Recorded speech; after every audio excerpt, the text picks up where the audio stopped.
In the morning when I rise, give me Jesus. Good morning. The last few days we've been in 1 Thessalonians in the 3rd chapter, and we've talked about how Paul wanted to come to visit those in Thessalonia, but the enemy, Satan, has hindered him from being able to do that. But as he sent Timothy to see how they were doing in the midst of the persecution that Paul was facing, and Timothy came back with a report that said they are doing great. They've stayed strong in their faith. And so that gave great joy to Paul. Now as we pick it up in verse 9, for what thanks can we render to God for you in return for all the joy with which we rejoice before our God on your account?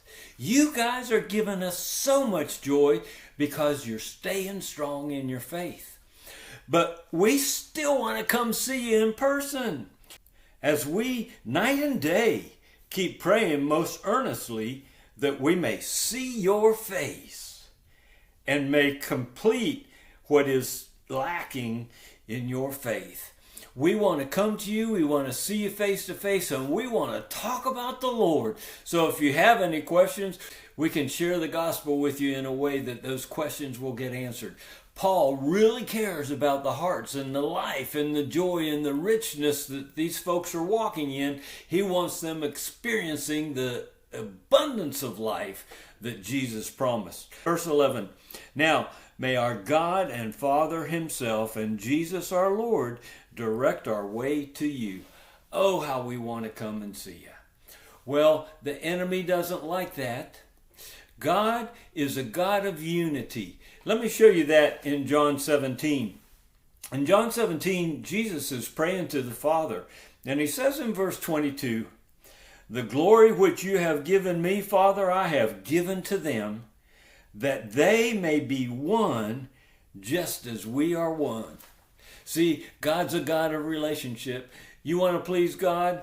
Believe in Jesus and come into this intimate relationship with God himself. Well, and with each other. Look in Hebrews. I think I've shared it before in chapter 10. Verse 24 says this, let us consider how we may stimulate one another to love and good deeds. Now listen to this. Not forsaking our own assembling together, as is the habit of some, but encouraging one another, and all the more as you see the day approaching. All the more as you see the kind of things that are going on in the world today. As we read through the scriptures, it's so easy to see how God is a God of relationship, but the enemy wants to separate us. Oh, that's why marriages come under attack by the enemy. I don't know how you process through COVID, but I know that the isolation that came out of it and wearing a mask. Oh, you would go to the grocery store and walk down the aisles and it's like it wasn't even people there because everybody had a mask on. That was the enemy doing everything he could to separate us, because as we're separated, then he can mess with us. But as we encourage one another towards love and good deeds, the enemy doesn't have as much place in our lives.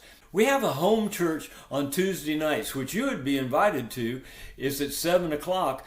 You would get there by going to the website Beholding Life. It says Tuesday night teaching. Click on that, and then it says click here to join the Zoom group. So you can join us on Tuesday nights by Zoom. Even though we get together by Zoom on a regular basis, the preference is that we would come together face to face. There's something about being together talking about the Lord, because the Lord is a God of relationship. So Paul wanted to see him face to face. Lord, throw the doors wide open that we could come to them and be with them face to face. Behold, getting with each other face to face and talking about the Lord. May the Lord lead you into conversation today with folks about his goodness and the love that he has for us all. I look forward to being with you tomorrow. We'll finish chapter 3. God bless you in your day with the Lord today. Give me Jesus. Give me Jesus.